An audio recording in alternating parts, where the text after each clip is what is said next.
Bem, pessoal, pode ser que o pronunciamento que Bolsonaro fez na última terça-feira tenha sido a gota d'água para o seu mandato.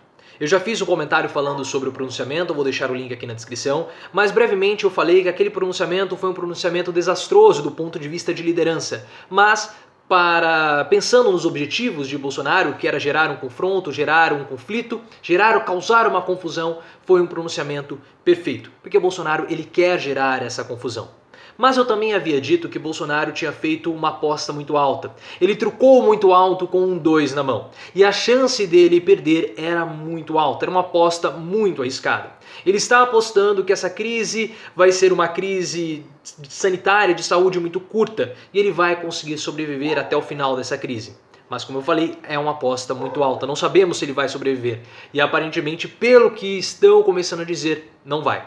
Já começa a ser dito nos bastidores uma possível renúncia do presidente Bolsonaro. Recentemente, o ex-presidente Lula falou de renúncia de Bolsonaro e Ciro Gomes passou o ano passado inteiro, todo o ano de 2019, falando que o Bolsonaro não chegaria ao final do cargo, possivelmente sofreria uma renúncia. O impeachment já foi descartado anteriormente e é descartado hoje. É um processo muito longo, é um processo demorado, iria mobilizar muito o Congresso, ia mobilizar muito a sociedade no momento que nós não podemos, porque nós precisamos combater esse vírus que é uma enorme ameaça. Ele é uma crise do ponto de vista de saúde e também uma crise econômica. Talvez seja a maior crise que a humanidade já passou, porque o impacto é muito grande, não só no Brasil, mas no mundo inteiro. E apesar de o Bolsonaro querer, ansiar por um processo de impeachment, porque aí ele vai ter como antagonizar de fato, porque hoje ele tem essa dicotomia, essa disputa isolamento contra economia, que é uma disputa tonta, ridícula, porque apenas nós vamos acabar aumentando o número de mortos. Mas Bolsonaro, ele quer esse impeachment. Porque ele precisa antagonizar com alguém, ele precisa dizer que ele está antagonizando, brigando com a velha política. Mas a classe política já percebeu, os parlamentares já perceberam.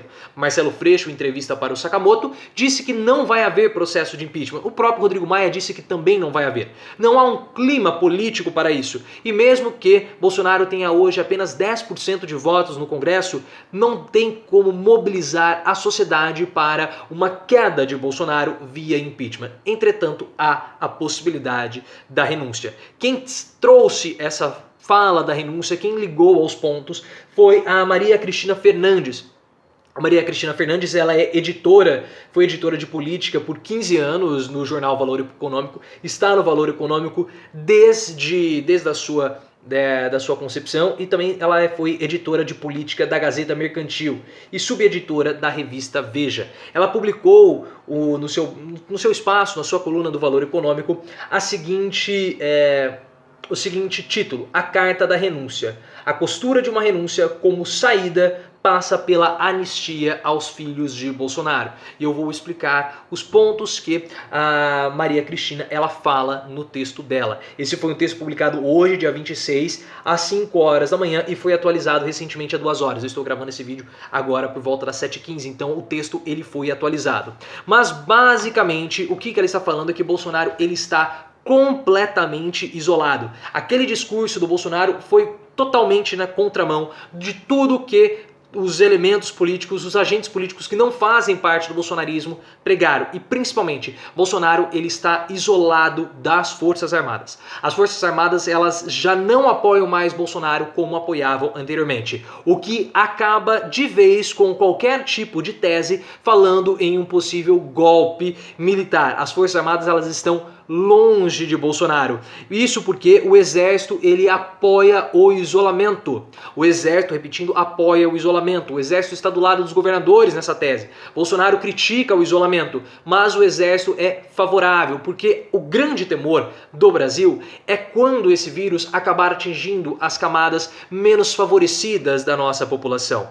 E aí que está o problema, porque uma grande massa dos combatentes do exército, dos integrantes do exército, vem dessas camadas mais desfavorecidas da sociedade. Então as famílias dessas pessoas vão ser afetadas, as comunidades delas, não só a comunidade como sinônimo de favela, mas as comunidades sociais dessas pessoas vão ser afetados de modo muito impactante pelo vírus. Então o exército tem esse tipo de consciência e não apoia essa política do Bolsonaro. Algumas horas antes do pronunciamento de Bolsonaro, na terça-feira, O Edson Leal, perdão, deixa eu pegar o nome dele aqui porque eu não quero falar o nome dele errado, onde está aqui. Um segundinho só, que eu já vou pegar aqui. O Edson Leal Pujol, ele é um comandante do Exército, ele publicou nas redes sociais do Exército um vídeo defendendo a política do isolamento. E, mais importante, em nenhum momento desse vídeo o comandante Edson Pujol cita o nome de Bolsonaro. Ele não cita o nome de Bolsonaro, ou seja, não mostra uma ligação entre as Forças Armadas e o presidente. Para piorar a situação de isolamento, os governadores isolaram Bolsonaro, porque eles estão sendo constantemente atacados pelo presidente, que não demonstra qualquer tipo de ação mais contundente para tentar amenizar os impactos econômicos que essa crise vai causar. E a fala de Bolsonaro na última terça é uma fala que desdenha, menospreza, trata as pessoas que morreram, e nós já passamos de 70, possivelmente no final da noite já estaremos com 80 mortos confirmados por conta desse vírus. Parece que Bolsonaro, ele desdenha, ele joga, ele menospreza, ele trata a vida dos brasileiros como se fossem lixo. E os governadores, eles não querem que as suas ações, que são ações de contingenciamento, as ações de isolamento, acabem beneficiando o presidente Bolsonaro futuramente. Ele pode se beneficiar desse momento e falar, olha, nós tivemos aqui um impacto muito pequeno, e falar, de fato, o vírus foi uma gripezinha. Mas se nós tivermos sucesso, êxito, vai ser por conta da política do isolamento. Então os governadores, eles não querem que Bolsonaro se beneficie das suas próprias ações. E o que aconteceu? Eles romperam com o Bolsonaro, isolaram Bolsonaro. Dentre eles nós temos o governador Ronaldo Caiado, do Democratas, governador de Goiânia. De Goiás. O Democratas era um partido aliado de Bolsonaro e começa a se afastar do presidente. Nós tivemos esse tipo de isolamento também com Collor e com Dilma Rousseff. Falando nisso, Dilma Rousseff, quando ela sofreu o processo de impeachment, quando ela saiu do governo, os parlamentares falavam que ela já não governava. E é o que acontece hoje com Bolsonaro. As pessoas já começam a dizer que politicamente Bolsonaro está isolado e os parlamentares dizem que ele já não governa mais. Ronaldo Caiado, que era um seu apoiador de primeira hora, era um grande apoiador de Bolsonaro, retirou o seu apoio e disse que Bolsonaro não entende absolutamente nada de saúde. O próprio Ronaldo Caiado colocou Luiz Henrique Mandetta como ministro da Saúde. Foi indicação do Caiado a colocação do Mandetta como secretário, como ministro da Saúde. E quando houve toda aquela especulação que Mandetta poderia ter sido demitido, ele falou, deu uma entrevista e não citou Bolsonaro, citou Ronaldo Caiado. Tudo isso está falado aqui na carta, nesse texto da Maria Cristina. E para piorar a situação, Bolsonaro vem a público em uma breve entrevista num papo com jornalistas e disse o seguinte, abre aspas, eu já fiz a minha parte, alertando, com palavras duras ou toscas, mais verdadeiras. Dá para entender que essa onda é muito pior que o vírus? Questionou. A grande onda é o desemprego. O presidente da Câmara disse que estou preocupado com quem aplica na Bolsa. Eu nunca entrei na Bolsa. E ele falou o seguinte, ou seja, o que Bolsonaro disse, a minha parte eu já fiz. Como que um líder da nação, isso foi falado, foi atualizado agora às 18h20 no portal O Antagonista. Como um presidente da República, em frente à maior crise que nós no Brasil já vivemos, que está a maior crise mundial, vem dizer que ele já fez tudo o que podia. Não há mais o que Bolsonaro possa fazer. É isso? Acabou? Essa é toda a ação que o Bolsonaro pode fazer? Rodrigo Maia hoje concedeu uma entrevista coletiva e ele passou vários pontos do que poderia ser feito. Rodrigo Maia se comportou como o presidente da República, discutiu vários pontos, falando sobre isolamento, a política do isolamento é necessária, falou também sobre o emprego, mostrou preocupação tanto do lado da saúde quanto do lado do desemprego, quanto do lado econômico. Ele falou o seguinte, em 2008, nós, o Estado, nós socorremos o mercado financeiro, nós socorremos o setor financeiro, agora é a nossa função socorrer a sociedade, socorrer as empresas, socorrer o emprego, socorrer o trabalhador. E ele já deu várias e várias ideias de combate a essa crise que nós estamos vivendo. Mas parece que Bolsonaro não tem mais nada a dizer. É ridículo o papel que Bolsonaro está fazendo. Se ele não tem mais nada a dizer, então saia, abandone o cargo, Bolsonaro. Mas é claro que há alguma complicação.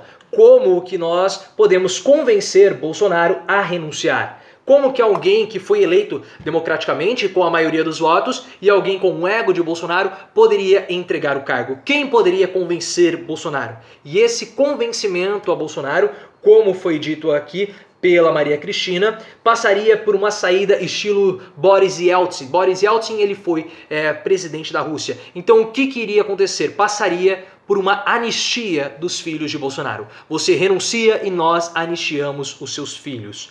E como que isso poderia acontecer? Nós temos que lembrar, o Flávio Bolsonaro tem problemas com as milícias do Rio de Janeiro.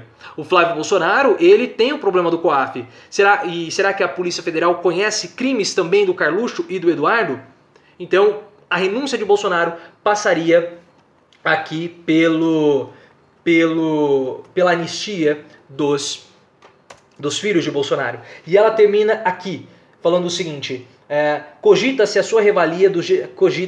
a sua revelia dos generais envolvidos na intervenção do Rio, PHDs em milícia aqui, ó. Não faltam pedras no caminho. A primeira é que não há anistia para uma condenação inexistente, mas nós sabemos que os filhos do presidente cometeram crimes, pelo menos o Flávio Bolsonaro tem problema com a milícia, lavagem de dinheiro, crime organizado, formação de quadrilha. Então há esse problema direto envolvendo o Flávio Bolsonaro, talvez haja também com os outros filhos. A segunda é que, ao fazê-lo, a legião de condenados da Lava Jato entraria na fila da isonomia, sob a alcunha de um, abre aspas, pacto de Moncloa, fecha aspas, Tupiniquim. A terceira é que o judiciário, agastado com o bordão que viabilizou o impeachment de Dilma, com o Supremo e tudo, resistiria a embarcar. E finalmente a quarta, quem teria hoje autoridade para convencer o presidente? Aqui falam, né? Cogita-se os militares que são PHDs em milícia. Então nós estamos em um momento muito, mas muito tenso, né? Da nossa república. Estamos vivendo uma crise de saúde, uma crise econômica global, uma crise de saúde global, e o presidente hoje à tarde falou que não há mais nada o que ele possa fazer. Então o melhor, já que ele não tem mais nada a fazer, ele que deixe Rodrigo Maia comandar o país, como o Rodrigo Maia aparentemente já está fazendo. Então ele, Bolsonaro, que deixe Rodrigo Maia comandar o país, porque aparentemente o Maia tem essas soluções, tem pelo menos algumas ideias, e o melhor seja de fato renunciar. Se você não tem mais nada para fazer, Bolsonaro, se você não tem mais nada a entregar, que entregue o seu cargo. Como que eu comecei o vídeo, esse é um texto da Maria Cristina, do Valor Econômico, falando sobre a renúncia de Bolsonaro. Se há esse movimento, aparentemente nos bastidores, um indício de uma possível costura de um acordo para que Bolsonaro possa renunciar. É como eu falei para vocês na minha análise que está aqui na descrição. Bolsonaro apostou alto demais com o seu discurso da última terça-feira, e isso pode custar muito caro para Bolsonaro. Mas se tiver que custar caro, se o preço for a renúncia de Bolsonaro, que nós paguemos esse preço ao invés de nós pagarmos o preço com vidas dos brasileiros, que é o que Bolsonaro está apostando.